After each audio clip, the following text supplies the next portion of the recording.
Before we get to picks, Freya ban? Freya ban. Picks and bans. I am expecting that. If there's no Freya ban, it's because SK is first pick. Yeah, they do have the first selection, so we'll see if that's the direction they want to go in. I would be surprised if Lawbster selected it, but I was surprised when PrettyPriMe took it and got 13, 0, and 6. Funball, I think, strikes me more as the Freya player, but anything is possible. Naja, the first ban from SK Gaming, which means Faeles won't be the first selection, and I'm already opening my mind to that first pick, Freya. Obey, gonna opt for the God of Doors and say no to Giannis. I like that teams are trying to limit the amount of Giannis play that we see. I feel as though that's giving them a better advantage in terms of just engaging. A lot of times, Giannis, I feel, is selected not because of his surprise tactical maneuvering, but it's annoying as hell whenever you're about to confirm a kill, and the next thing you know, him and his whole team have just suddenly disappeared through the wall, because that's what Giannis does best. Freya pick possible here. She is up on the board and could be taken, but instead they're going to put that emphasis onto the Baron. Is this the wrong move, or do you think SK has learned how to stop the Freya after game 1? I don't think that SK felt like Freya was the lone issue there. Okay. I think that Freya combined with the Athena and with the other components of Obey's draft is where the real issue arose. I can buy that. I am really surprised, though, or I shouldn't say surprised, I should say concerned for SK seeing Chernobog and Freya on the same team. Yeah, I think the Athena was also a really big part of what allowed Freya to be so successful, but at a certain point, with the performance that PrettyPriMe had in game number 1, I think it's hard to ignore the fact that the character was just so damn good. Agni and Ratatoskr are going to show up on the side of SK as well, so a ton of control here. Baron Samedi, one of the go-to control characters in my opinion, plus Agni with a long-range stun and Ratatoskr with a semi-global knockup. Yeah, I'll take that. You can deal with Freya that way. I like this switch up from Raven over to the Ratatoskr. Even though Raven was available for the taking, I do think that Faeles will have a significantly easier time crossing over the map for surprise ganks onto a Chernobog and Freya. You need to immediately get that CC on the ground, because if you don't, Chernobog's just going to go straight into the wall. Freya's going to go up in the air, and it's just much more of a commitment to try and find those kills, if you even find them at all. There are some circumstances where I could very easily see both of those gods slipping away at the last second there, and you don't want to wait for the turnaround. Well, here on the other side, we've got Sobek to protect the Freya. A little bit less protection than the Athena brings, but certainly a fair amount of setup when you look at the charge prey, the knockup, the slow. Sobek certainly brings control in his own right. Second round of bans coming out here. Obey says no to the Honor and the Hell, a ban that we saw last time, as well as the Raven and the Arlong Shen. So Obey now, Chernobog, Freya, and Sobek in tow. They're going to pick a Terra. That means Sobek's in the short lane, and Terra's going to be support. I'm going to go off on a branch here and just throw this one out there. I think that pros are putting way too much priority into this Baron selection and sacrificing so much more damage and control to try and go for it, but it really has not been a pick that's worked out very well so far. Maybe this is the match where it changes. I'm a little bit doubtful towards that, but I think Baron's going to probably have some rough phases before they really figure out where he belongs in the meta. I feel you on that, and I agree, but I want to change the conversation to the Nox here. The Nox support is something that I actually really love. I think Nox has a ton of tools. She's got a damage reduction on the ultimate, a lot of lockdown, but what I saw out of HalfDevil wasn't what I saw out of some of the more successful Nox players. Darius comes to mind, but we have seen some other Nox support. I just did not like it out of HalfDevil game number 1, and I'm questioning it here in game number 2. Well, something that I think SK really aren't going to like seeing is that Odin at the very end of the draft. I mean, I don't think you could ask for a better frontline as Obey. Sobek, Terra, Odin. If you didn't have enough peel between the Sobek and the Odin with their slows and the plucks and everything, you have to worry about Terra with the Earth and Fury, because we saw how hard it was for Freya to deal damage in the last game. Yeah, it's an uphill battle here for SK Gaming. Don't let me give you any bias, though. Which direction will this one go in? Are we going to see a third game, or will Obey clean this one up right now? It's a question I ask y'all out there in Mixer chat. And yeah, you know what? I'll give you my 2 cents. I think that this is going to be Obey's game, but we shall see. Can HalfDevil pick it up and bring it on the Nox? Graham and Ryan, answer the question. Thank you, Tom and Taco. Yes, this is game 2. Obey. Absolutely dominant in game 1. We talked about the Freya being a big instrumental part of that. Well, game 2, they're going to get it again. But SK's comp is more interesting. No, Cooper, you don't have to find them. I was kidding. Oh, no, I mean, it's because they got Baron instead. Like, it's not that... Yeah, thanks, Coop. So Sorry, what was that? So is that what you're saving now? Is that basically because they got Baron, it's okay for them to get Freya? No, I definitely would have picked Freya over Baron right now for sure. But, Okay. you know, I just... we'll have to wait and see. I definitely think this is not looking good for the SK boys, but I've been proven wrong more times than I've been proven right. So just based on the numbers, they'll probably win. Well, let's see what changes this game. Early on, the pressure in the dual lane for SK and Obey will be a little bit different this time round because Obey aren't doing their crazy shenanigans start this time round. Instead, Twig just at his own speed and went towards the blue. Didn't go invading the red buff at the start and giving anything away, but a lot of that is down to the Jing way, I would say. It is, but look at what it forced SK to make their adjustment because Faeles went straight from speed to red buff and now is heading over to this other side. That opened the door for an invade on this blue buff of Baron. And I'm surprised that he looked at that, but Twig might be a little bit caught out here, a little bit too greedy. But the thing is, Faeles went for damage, as did Ducky over secure of the blue, so kind of wasted a bit of time there. There was a half option available as Raff is going to get rooted in place as HalfDevil is now level 2. Did it manage to poke out Twig, though, and now actually get the buff itself. Blue buff's already down on the other side. Xaliea got that one, so... Wow, 89% for Listen, Obey. I love that 11% of SK fans. I just love them because I always feel when SK have played through the year this far, they've always had this little bit of backing in that kind of like, go on lads, we can do it. Oh, here you go. This is how you punish the Freya early. You go early before that damage is actually particularly relevant, before you have Valkyrie's Discretion online. That's beads for PrettyPriMe, and he has to go back earlier than he wanted to, so we can't rush that Book of Thoth quite as easily. So there was a lot of respect from Prime as well to just base there, because I think a lot of people may have been like, oh, they've left the lane. Maybe I'll just go in and get this wave. It's right under the tower with me, but better safe than sorry. Always better safe than sorry in that spot. Unless you aggression. Well, yeah, because I wouldn't have gotten poked out in the first place in that spot. Me, my alter ego. Aggression. Raffer does avoid the Truddle Puddle, but not the root that was there as well, as he gets poked out a little bit by Funballer. I do like the amount of CCAs SK Gaming have this game. I'm a little bit concerned about how good the Odin pick feels to me against the composition. I was about to say, yeah, this Odin pick could be really, really good, but Twig did go Blink instead of Beads, and that's risky against how much CC SK have right now. All it takes is one rat knock up into a Nox combo, and you are dead, no matter what class you are playing. HalfDevil looking for the root again, but just can't find the target there. Purple buff is about to spawn as his red and Obey's jungle. Nobody else on this side of the map, but unfortunately, she's just giving the safer option of the Oracles, which definitely see more takes of them these days than we used to, you know, because they take a little bit quicker to, well, a little bit quicker to bring down. Yeah, without a doubt. It's so much faster because look at how long it took those two right there. That Lawbster didn't miss a creep. The duo lane will be able to go and pick up their purple buff without missing too much in the duo lane itself. And it's really, really strong against someone that can shut down your lane so easily as an Odin can. So a good idea to make sure you have vision of where that Odin will likely be coming from. Now, one thing to note as well that we've not really spoken about yet, but I'm just keeping an eye on this blink that Faeles has available on that rat, looking maybe towards PrettyPriMe, whose beads were down. The supports, or I should say the lowest level in the game at the moment, is definitely a bit of a different story now, where you get a bit of catch-up experience after about the 2-minute mark, I should say. You start to get a bit of bonus on sharing, which has been increased, and this means that the support characters, a little bit more so, are able to catch up a little bit more often and stay more relevant in these games. And I don't think it's a coincidence that that has been added, and all of a sudden we're seeing a little bit more teams willing to experiment with things like Nox or Baron support, because they won't fall behind. They won't be doing no damage at all quite as often. It certainly does, I think, contribute, and it really feels bad whenever you are the team that's ahead and then, or excuse me, the team that's behind and the team that's ahead, their support is still getting that extra little bit of XP bonus for being the lowest level on their team, and all of a sudden you are down 2 levels to an enemy support. It's also, as you were saying, though, like, yeah, it's great to experiment with other supports, but just a Guardian being equal level to a mid laner or a jungler, it's a beautiful thing in my eyes when I'm a support player and being able to handle my own business, you know? No. You don't like it? No. You just want us to get beat down and just exist?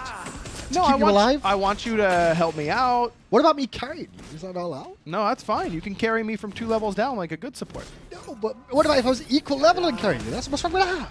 No.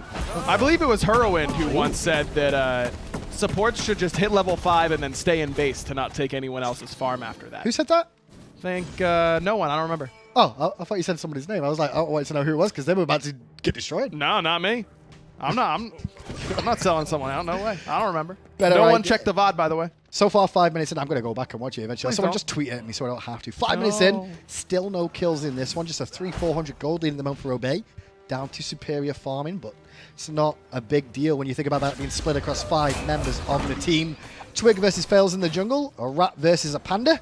Always interesting in the world of Smite's Lawbster. Smite game, yeah. Keeps managing to get hit by that pop. Ooh, nice Aegis though in response to Prime's damage. But can Prime find it? Yep, that's good Aegis, but Prime had better patience in that spot. And that's what makes Duff Recession so strong, is you can wait that out. Well, there's the ring dropped by CaptainTwig, which forces Faeles to the sky defensively more often than not, being trapped in that ring. And instead, he'll just go back to farming again. So just that 1 kill on the board, going to PrettyPriMe on the Freya once more as Funballer getting a bit spicy against Ataraxia. It's been the Jing Wei show so far, no matter who's playing it. That seems to be the character that's getting pressure up against the Chernobog. Now, Funball has the advantage of he's already backed and picked up Curse Gauntlet, so he's got a little bit of extra power, but now that Ataraxia is able to finish off his Devo gloves, here he comes actually to try and punish Funball. Guess who's back again.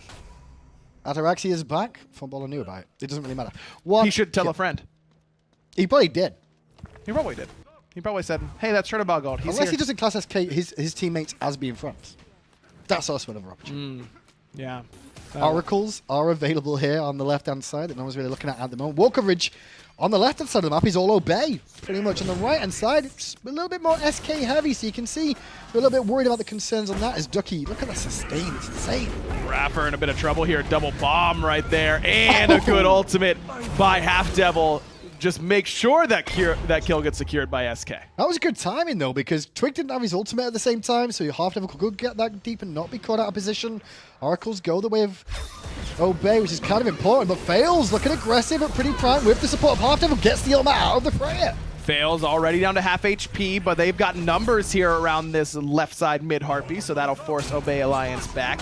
2 big ultimate cooldowns forced by SK in that spot, and PrettyPrime's beads got spent as well, so that's a really good little skirmish for SK. If I'm Faeles, now that I have my ultimate up, still at this point, immediately get some ward coverage and make sure that Prime doesn't see you coming. Get that kill in the mid lane. This is where you have to take advantage against characters like Freya. My only concern, really, of looking at Obey's composition is against the Agni, which has risen to fame with a lot of people saying how strong he really is right now.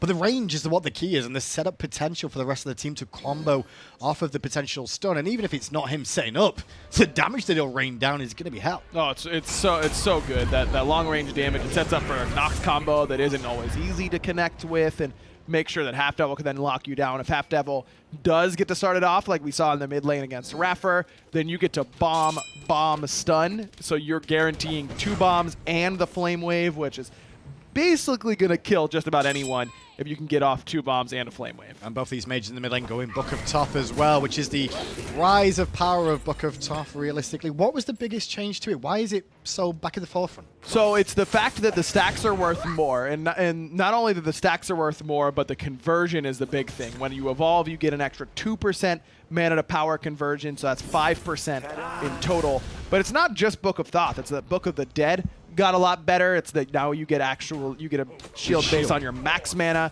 not based on your current mana. So those two in tandem with one another add up to a lot of power. It's that Soul Reaver is really good on certain characters right now. Not as good overall, but Agni probably likes new Soul Reaver even better than he liked old one. That's extra mana to add in to your power. So and gets you a bigger health shield off Book of the Dead. It's the fact that you can go for that library build and do a lot of damage, be a little bit safer at the same time. 2 ganks at the same time happening there. HalfDevil was wrapping around the left, and on the right, Twig was wrapping around, but SK haven't smelt out the Odin just yet. As Faeles gets up Nice in time. shell. Good shell and good dash. HalfDevil played that fight pretty well for now, but the root did connect from Ataraxia, and that puts Lawbster in a tricky spot as Twig comes under. Root doesn't find Twig, but the tower did a lot of damage there. Good body block by iRaffer as well to make sure Twig doesn't get hit by that Night Terror. I think those mid camps were going to kill Twig if he threw out an extra auto attack in that spot. SK just a little bit late to that gank. And what I mean by that is if that's an extra 20 seconds earlier, 30 seconds earlier, then Prime doesn't have Valkyrie's discretion, and they get to kill him before he ever gets his damage off. Yeah, I'm looking at relics, and really, it's only Faeles has got his blink up still, PrettyPriMe still has his beads, but everybody else kind of used a lot of the stuff in the engagement now. Now, Gold Fury being looked out, at least the Oracle's near the Gold Fury. HalfDevil needs to be a little bit careful of the burst out from Prime, which he avoids. The Oracles do not, however. It looks like they're split 1-for-1 as iRaffer and Prime in an awkward spot. The bombs come down from Lawbster. Not enough to kill PrettyPriMe. Oh, Faeles, or excuse me, Funball almost juked HalfDevil to death. I think HalfDevil was looking to take a little joyride with Jing and hop in and avoid some damage going into him, but almost ended up costing him. Let me go with you. No, you're not allowed. That's the way it's going to be. Back to the left-hand side goes Funballer, though, but he's going to be careful of iRaffer and Ataraxia both being here. Heavy wave clear on Terra and Jing, which we've seen a little bit more of Terra coming back, and it's mainly competitive play you see Terra these days. It's just that her team fight is so good. Speaking of team fight, here's one in the mid lane. CaptainTwig drops the ring, but look at this aggression. That turnaround shot from Prime fails. Dead to rights, and Prime got one. Prime will find two with shots from Valkyrie's discretion. They all went in on Odin, and Odin still survived. And meanwhile, I love the fact that Prime could have ulted straight away or just get the damage up, but he was trying to hold it and hopefully he could kill Faeles, save that ultimate for as long as possible. But he was forced to use it, gets himself another double kill. Yeah, Freya. Freya's ahead. Again. Uh-oh. That's Will it be the same nail in the coffin that it was for game one? The difference is there's a coffin on the other team. There is, and you've got a Baron now, which can do some really good things against Freya because she doesn't do very well against things like long-range roots because she has no inherent movement ability. That's an easy way to force out that Valkyrie's discretion without a big commit from your side. Ducky's going to need to make an impact in these team fights. Well, the whoop was attempted there by Prime, but it was silenced out by HalfDevil. Good stun after the fight from Lawbster, but no further follow-up there this time round. Ducky versus Xaliea is a monster of a match of no one's going to die here. I'm surprised that Twig didn't come over at all to that side with an Odin cage, right? I mean, you just don't have a way to really stop it if you're Ducky. You get some damage reduction while you're using Life of the Party, sure, but... I think that's the reason. The damage reduction means that it's going to take a while to kill him. Right. And you're also against a Ratatoskr, which means he can easily rotate to counter gank and put the pressure back on you, right? Sure, but you're Odin Sobek, and if Ducky's using Life of the Party, you can use it and just turn around in an Odin cage to make sure it never gets ended, so you're getting damage mitigation throughout the whole thing. But that means you're not doing any damage at all. And then it's Odin Sobek's, and Faeles can't just insta-kill one of those very easily. I think that I would have liked to see CaptainTwig put at least attempt one or two ganks on this side of the map. We'll see if that develops, but it's almost to the point now where he's tanky enough that it's going to cause too many problems. No, I think it's too late now. I think it's already too late, just on base stats alone. Twig's got a shifter shield, so he does good damage, but I think that Ducky being level 13, he's got a little bit too much protection. Good block onto Faeles, but there's no further follow-up from Obey to help out Xaliea, who was awkwardly trying to do that solo. I guess he was trying to initiate for his team and get someone else out of it. I guess so. A little bit odd there from Xaliea, but here comes the cage from CaptainTwig. Finds two, including Ducky. Life of the Party was used by Ducky, who's just trying to stay alive inside the ring. In comes to the backline, Faeles, but Prime's already in the sky to avoid most of the damage. Hunter's not involved in this fight at all, but keep an eye on the Chernobog. Faeles already down. Chernobog could be coming, and Ducky is the focus, though, because CaptainTwig is right on top of him alongside Xaliea. Chernobog didn't even use it. Didn't even use it. Wasn't even needed. I was really keeping an eye on that left-hand side map. Neither Hunter's here. It's Jing Chernobog. Someone's coming to this. Well, you said it, so I was like, he's got to be coming, yeah. But I'll just wait until I see him. I never saw him. But that's good comms from Obey, in all fairness, to be like, hey, I'm available if need be. That's why I had to actually back at the same time. But maybe Twig can catch a cheeky one. Lobster's not looking that way. He will now. Just a little bit of a love tap and a bit of a root onto Twig. Twig may have bitten off more than he could chew. Well, then, that's what you get. Like, why though? Like, I don't think you realize how many people were there. Lobster's in trouble though as he gets down and disgusting damage from the combo of Ataraxia and of course. Oh god, PrettyPriMe, man. Great airstrike forces out the Aegis, and Funball not gonna test his luck there. 1v3, even with Prime's Aegis being down. Polynomicon is cool, dude. And the extra damage from Ataraxia's transformed autos after Living Nightmare. Still had that, but that was really just the poly. Well, hang on a second. Look at this. Even though we saw Lawbster die there, SK Gaming, they got the kill on CaptainTwig, and they've actually found a bit of a window here at the Gold Fury. iRaffer sniffed it out. Grapper's coming, but can't quite get there in time. Gold Fury goes to SK, and Good call. that is huge. That is huge for SK in this spot, because this game was starting to get out of hand. It was. Mean, Prime is already massive. Lawbster is behind 3 levels right now in the mid lane, and you're not feeling a whole lot better about your odds after that fight in mid, but SK turns it around, and it's really Funball, I think, that does it for him in that spot. I agree, and I'll actually say as well, like, if they can really focus out Prime and not allow him in these fights, there's not a whole ton of damage on Obey. There's a lot of survivability, but not a ton of damage. Agreed. Faeles looking to put some pressure on Xaliea and help out Ducky. Instead of going towards Pyromancer, which is getting lower, Obey does secure it. Xaliea tosses back Faeles and does it all by himself. No one even helped him in that spot. Ring drop by Twig, and Ducky's trapped inside. Bird Bomb connects. Prime's there for cleanup crew, but Xalia's like, no, my tail will get a second kill for itself. As on the left-hand side, though, Ataraxia will get a bit of free farm and a free tier 1 tower to his name. And Obey now looking to put the pedal to the metal once more with maybe a tier 1 on the right. Man, this has got to be a tough spot mentally to be in if you're SK. I mean, you just get absolutely embarrassed in game 1. It's the PrettyPriMe show. You're like, all right, let's do it again. We feel like Baron's better than Freya, and then you have this happen very, very early on. This is not a good start for SK, and Ducky hasn't really been able to do a whole lot so far in these team fights because he's joined team fights and been like, it's not a team fight. Freya is here. I think it's not really been a true 5-on-5 team fight yet, which Sure. I think is where SK will play relatively well because of the amount of CC they've got. And when you look at Obey's team fight, they're relying on 2 characters for all their burst. That's where I'm kind of like, if SK can group, it may help them more. You have to kill Prime. As soon as Prime is dead, your chances of winning your team fight go from 20% to like 55, 60%. I was about to say 60. I mean, that's a good number, yeah. You have a much better chance when you kill Prime. And sure, that's how it always is. Kill the mid mage, and you have a better chance to win the team fight. But this is different. You know, Freya is the damage right now. Alongside Ataraxia, Twig is going for a sort of hybrid tanky build that will do some good burst damage up front with Bird Bomb, and then he'll get tankier as he gets lower.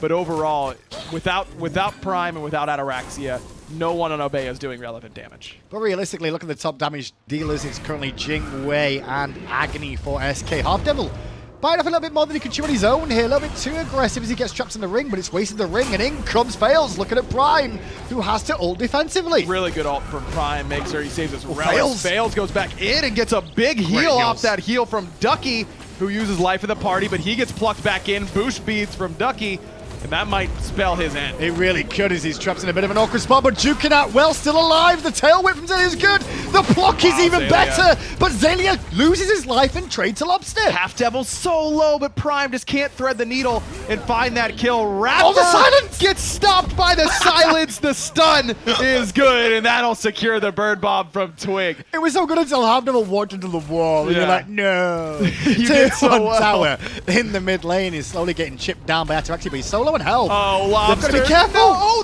the wall. The blocked it. Did Rapper? Well, he still got it, I suppose. Yeah. It's down. So is the tier 1 tower. Funballer's 1 hit, but he got a lot of damage onto Twig. Can't get the airstrike. Dips back out before Prime can find any of those basics, who's now out of mana. Faeles is here. Has his blink, but I don't think he's confident about taking on that whole team, even though a lot of them are quite either low on health or mana. You know, I think that's one of the strongest parts of current Freya is that even when you use that Northern Lights in power, it doesn't actually consume until you hit a target. So he misses and stuffs it against the wall in that spot. Then Lawbster gets stunned, and then, pop! No problem. The second shot will just do what the first one was supposed to. Exactly. And that team fight started off okay for SK, but Xaliea is just a monster right now. 4-1. He played great in the last game as well. He's played phenomenally in this one. That another part of those sneaky, really good parts of kits is that Sobek, while he's charging, lurking in the waters, and just charging up how much damage he's going to do to you, he's getting his cooldowns back. So he uses his whole rotation, he uses the whole kit. You always want to do that before lurking in the waters, because as you're underneath the water, it's not like you're getting cooldown accelerant or anything like that. It's just that you spend so much time under there that your 2 and your 3 and your pluck are back up as soon as you pop up and are ready. It's starting to go the similar way to what it did before, but Prime just got annihilated by Lawbster. 3-man were good enough as now Rapper under pressure. Prime couldn't even get his Aegis or his ultimate off in time. The beads were already consumed, but HalfDevil's under pressure himself now. Gets away with a Phantom, but over the wall would have been enough damage. But Twig finds the basic. To the back line goes Faeles to try and get away from the whole team as Ducky's leading them in. But the bombs from Lawbster are doing work. I don't know if I like this fight for Obey. They lost cross Prime. That's exactly how you want to do it if you're SK. Kill the Freya instantly before the ult or even the Aegis could be used. Obey is able to push forward and get HalfDevil in response, but if I'm SK, man, I think I'm going for Gold Fury or something here. Force something. If I'm a support at that point, I'm like, hey, I traded my life for the mid lane that was huge. I'm okay with this, but it's Obey in the power seat. Gold Fury has been started. Twig on zone, Raph is earlier on the rotation, but 3 full health members of SK are on the way. Ataraxia decides to drop Gold Fury with everyone from SK coming. Prime is respawned and is on the way. I was just seeing if Faeles was going to actually ult there, but he's not got his ultimate available. I thought it was him. It's Lawbster, obviously with those bombs that he'll have up. But the Gold Fury's been reset. And we could actually see a straight up 5v5 here on this Gold Fury, but most of those times they don't really happen because everyone just disengages. Fails disengaging or attempting to against Ataraxia, who's level 18 already. Life of the party. Look at those bombs coming in from Lawbster. Twig gets his ring down and gets out of danger, avoids the damage out from HalfDevil too, as the Xaliea skips away from the Truddle Puddle from HalfDevil. But now pressure for SK Gaming. They have the health bars, they have the survivability here. They start the gold, and it's up to Obey to come back in. I don't know if Obey really should, give it up. You got to give this one up, I think. Is it worth iRaffer going to insta-die because he walks in. Look at the gold in lead. that spot. Xaliea did have teleport, so now Xalia's back at full health. But now Rafa is out, so 4v5 still. Xaliea trapped inside the silence of death, and one hit from death. And it's actually going to be picked up by Lawbster, and the tick damage there from his passive. Ataraxia is surrounded and pulled into place. Up you go. No, you don't. Lawbster gets himself a double kill. 4-4 and 3 for the mid laner. Out from SK Gaming, and actually no Gold Fury. Look, this is a Fire Giant call, clearly. Could be. It's Prime. obvious. You can't just rotate across that way and leave gold on. No, of course not. It's so telegraphed. You're going to fire here, and with Twig and Prime up, I don't think that's enough to necessarily contest. And you called it, Hindu. I mean, it's this CC once the 5-on-5 start happening. But Obey is just going in one by one. I mean, Nox is the best CC in the game if there's one person. I think Game 1 has caused a couple of problems for Obey, I guess, because they're not giving as much respect to SK, and SK is still doing what they've been doing all game. Twig's down. Prime now under pressure by Funballer, as well as the ultimate out from HalfDevil hit. Aegis consumed, but wrap around the corner, slaps him in the face with the wolves. Fire Giant falls down, and SK Gaming pick up the Pyro 2 to swing this game, potentially, into an even sort of situation. And right there, with just what I was talking about, it's Twig going in a little bit before Prime can help him out at all. Nox, best CC in the game for one person, because it locks you down completely and there's literally nothing you can do without purification beads. In a 5-on-5, if there's multiple people all converging on you, Nox can only stop one. Ducky's ultimate, the best at killing one person. But if there's 5 people in front of you, it's not that good. This is Obey just playing really strangely and almost like separately at times. They aren't going forward and retreating as a unit. It's a little bit here, a little bit there, and that's what SK's composition just obliterates. But I think that's the reason from Game 1 into Game 2 that they're kind of struggling with here, is where they're acting like it was Game 1 for Obey again, where they were so in control and dominant that they're not as worried about SK, but the combinations are still doing a lot of damage at this point in SK's favor. Is it worth getting a Magi's Blessing against the Nox when the silence is going to remove it anyway? That's why I'm kind of thought process of like, you've got a lot of CCs, you go for CCR instead? Yeah, I think CCR is a little bit better. I think I'm more inclined to upgrade my beads against Nox than I am to buy a Magi's Club. Because it takes so little investment from a Nox to just, lay down a 2, that's it. Okay, I'll just wait for my next cooldown, which is coming up really soon because I've got Genji's and Shoes of Focus ready to go. It's just too easy to pop. Ataraxia is going to push the mid lane. I like this call from him to go for the tier 2, knowing that he can get to the fight if required.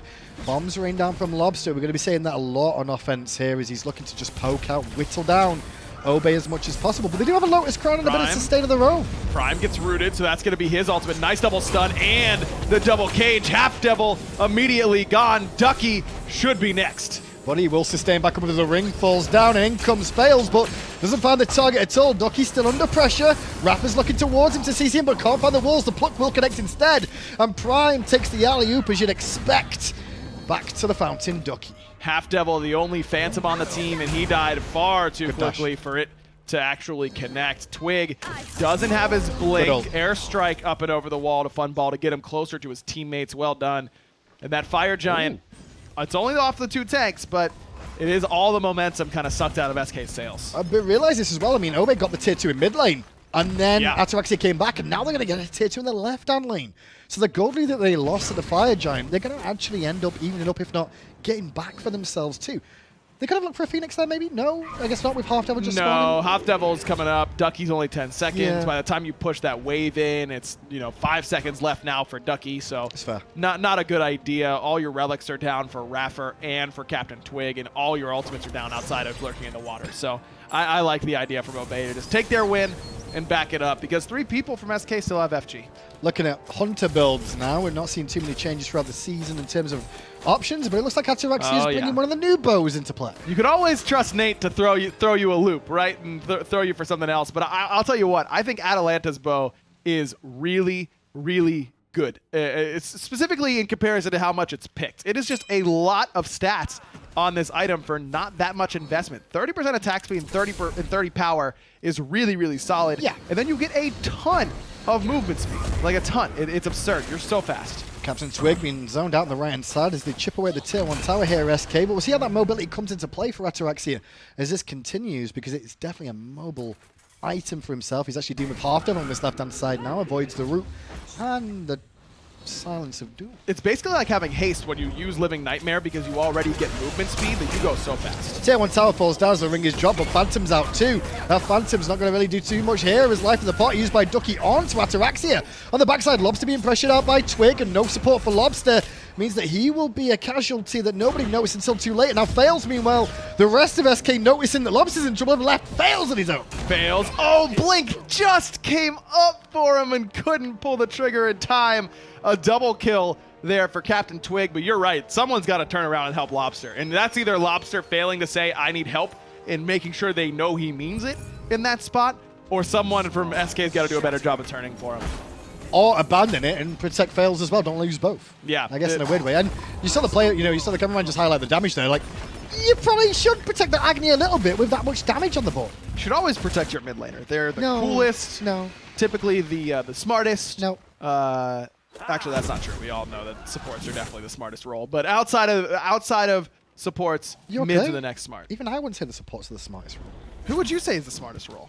Supports are idiots for the simple fact is they throw their lives away for other people. No, it's because they're smart enough to understand that it's actually worthwhile for them to die every once in a while. Supports are the biggest trolls because they just want people to not have fun by stopping No. you having fun. ADCs are the dumbest role, for sure. It's Oh, they just like to farm. Xaliea and Twig on zone. The ring is down, trapping HalfDevil and Nice. Funballer inside. But there's the use of the Shadow Step and the airstrike to get him out of that ring. Now the ring's on cooldown. 2 ultimates down for either side here. Xalia's got a back, but he does have teleport, and it's upgraded, so he can get back to this fight very quickly if necessary. And it looks like he'll just try and hook it there and just wait until the fight breaks out. iRaffer ults early on in this engagement as he gets aggressed on Ducky, slow to high heaven, but iRaffer getting crit a couple times by Funballer keeps him in check.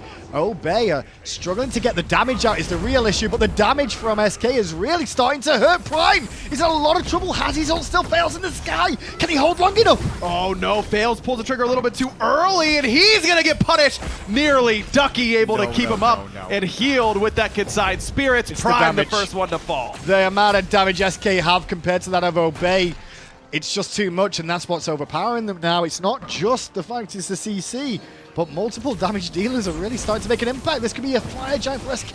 And it's not just the fact that the damage is more, they've got more damage dealers, it's they've got so much better AoE damage. You're right. Obey is really, really lacking damage that can cover an area. Freya is going It's to all single kill target. that person. Chernobog is going to kill that person. And that's really all that you have. Now, that does very well with Sobek, who can only pluck one person back to you.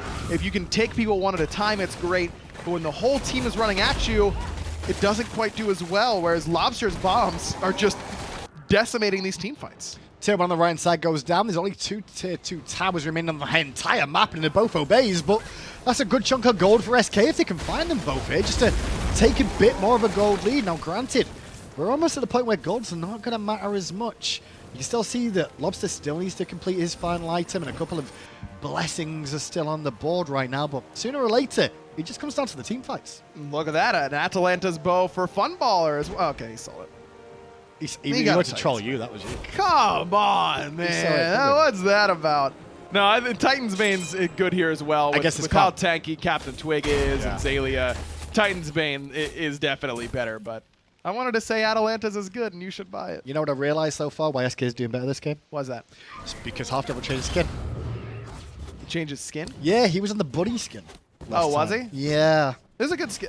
Nox just has good skins in general. I love the voice back on this skin. Yeah, you're a right. great one. That is a good one. That's the reason more than Okay. anything else. Well, way to go, HalfDevil. Good adjustment. He really has had a much better game. He didn't fall behind nearly You see as the early voodoo on. doll that she's carrying? There's Yeah. a little voodoo doll, right? That's Prime. That's Freya.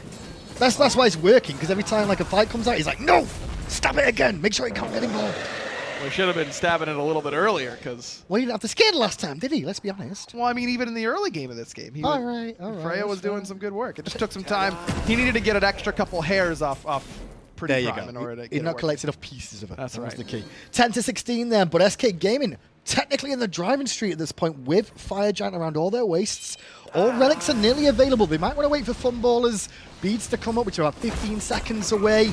Shells almost available. Most important, the upgraded Phantom is going to reduce the amount of damage that Obey are going to do. And I think a lot of people underestimate how useful that upgrade on Phantom is. Oh, it's so strong. It's basically like old Shell and current Phantom kind of mixed into one. It's very, very potent. And then when you think about the amount of shells that are going to protect some of the damage from Prime, that could really be impactful if HalfDevil can use those well. Following along with Faeles now is in a similar position to CaptainTwig. As this tier 2 tower takes a bit of time to chip down, but still plenty of time in the Fire Giant for him to look at a Phoenix. Now the left-hand side is a hell of a lot of minions there, but SK going to rely on mid-lane pressure and fails to split push. Faeles should be the one to split push this because he can come over and affect the fight very quickly. But a little bit of hesitation here from SK.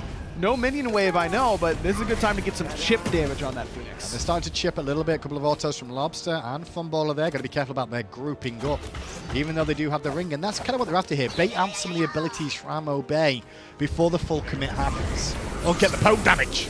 Poke on the iRaffer. He's locked in and already lost about half his HP. HalfDevil and Ducky are locked in that ring, and HalfDevil can't prop the Phantom unless he pops out. So there he goes to make sure that everyone's safe and sound from that cage. Ataraxia jumps into a danger field, eats a bomb too on escape. Didn't have to use the beads though, lucky enough, he got round the corner in time.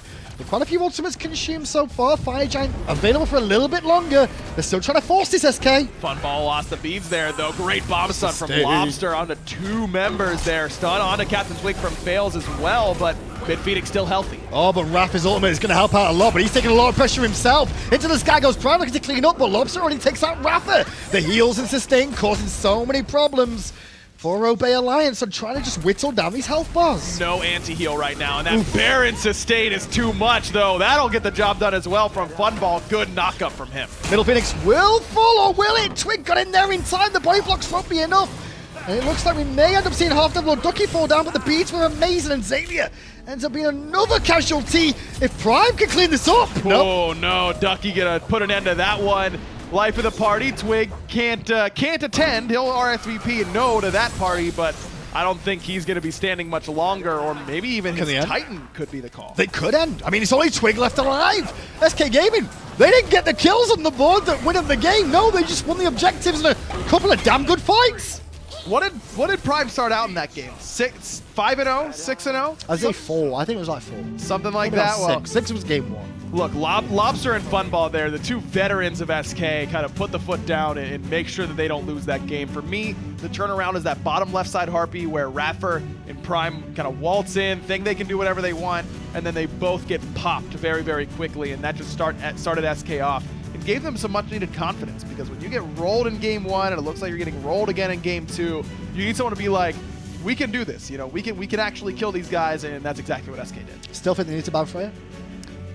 Yeah, I'm not a fan. I think that Safety even though first. they won that game, if Obey has a better composition, that plays better in these team fights, I think that Freya is still scary for me. I don't think I'd give it to Prime. Well, shout out to the 11% of you at home that voted SK there. Good on Yeah, you. good work, guys. And with that, who do you guys think deserves MVP for that game from SK? It's nice to be able to say that. It is, and Awesome. I think Lawbster and Funball, like I said, those are the two front runners for me. But I think HalfDevil was absolutely critical. That one huge team fight around Gold Big Fury, shell too. he hit every single combo that he needed to hit, and that's what set up all of that team fight going SK's way. Now, again, I think a lot of that is on the shoulders of Obey Alliance to make sure that they need to do a better job of not going in one after the other, but SK can only do what Obey lets them do in that spot, and they let them do that, and SK did a great job of capitalizing. We're at 1-1 then. Let's get to the deaths to break it down before we go to game 3.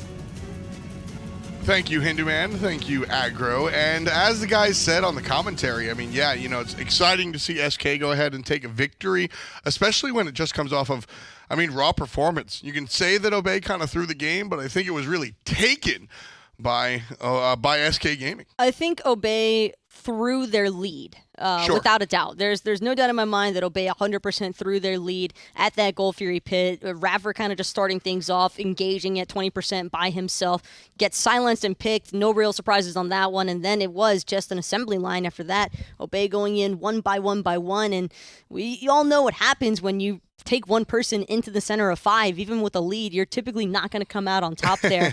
And I do really like what SK did, though. I did not think this draft was going to work in the slightest. It's fun to be proven wrong sometimes. Absolutely. To a certain extent. I think that SK just fully capitalized off of every single one of Obey's mistakes, because it didn't just stop at that Gold Fury. They kept going. It's like they doubled down on that individualism, and it showed, because SK stayed grouped up, and they were able to utilize their composition to its fullest potential.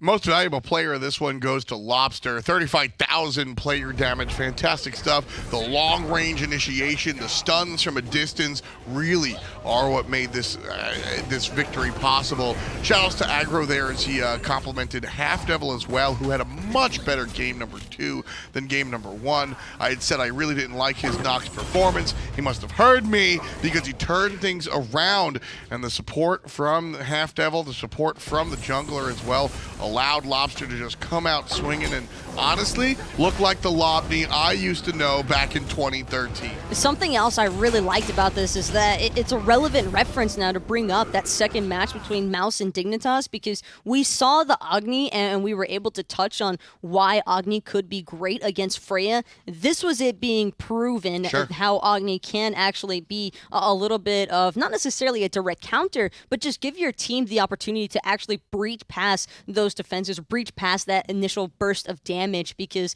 after a certain point, once SK had the Fire Giant under their belts and they were able to actively siege into Obey didn't really have much of a response. They had 3 tanks. They were aiming for the Chernobog and Freya to be the superstars of their draft and just supplement that with a lot of frontlining, and that just isn't possible when you need the frontline to suddenly start dealing just as much damage as the 5 pretty much carries that SK drafted for.